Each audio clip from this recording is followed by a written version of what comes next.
தமிழக அமைச்சரவை கடந்த 10ஆம் தேதி பொறுப்பேற்ற நிலையில் முதல்வர் விஜயுடன் 9 பேர் பதவியேற்றனர். இந்த நிலையில் மேலும் விரிவாக்கம். இன்று 21ஆம் தேதி காலை 10 மணி அளவில் கவர்னர் மாளிகையில் அமைச்சரவை விரிவாக்கம். மொத்தம் 23 பேர் பதவியேற்றனர். இதோ கவர்னர் வருவதையும் அவரை தமிழக முதல்வர் விஜய் முன்னிட்டு கொடுத்து வரவேற்பதையும் அமைச்சரவை சகாக்களை அறிமுகம் செய்வதை இப்பொழுது காணலாம். இதோ விஜய் மேடை ஏறி வருகிறார்.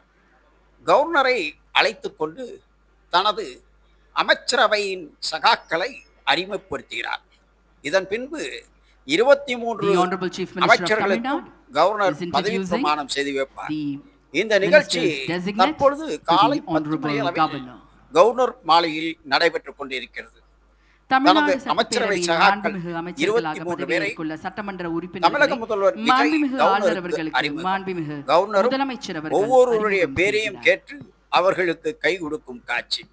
விஜய் ஒவ்வொருவராக கவர்னருக்கு அறிமுகம் செய்கிறார். தமிழகத்தின் 17வது சட்டசபையில் 15வது முதல்வர் விஜய். அவரது அமைச்சரவையில் ஏற்கனவே 9 பேர் இருந்த நிலையில் அவரை சேர்த்து மொத்தம் 33 பேர்.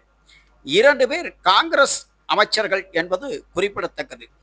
மேலூரை சேர்ந்த விஸ்வநாதன் மற்றும் கிள்ளியூர் ராஜேஷ்குமாரும் காங்கிரஸ் சார்பில் அமைச்சராக பொறுப்பேற்கிறார்கள். கிட்டத்தட்ட 59 வருடங்களுக்கு பின் அமைச்சரவையில் காங்கிரஸ்காரர்கள் இருப்பது பெருமையே.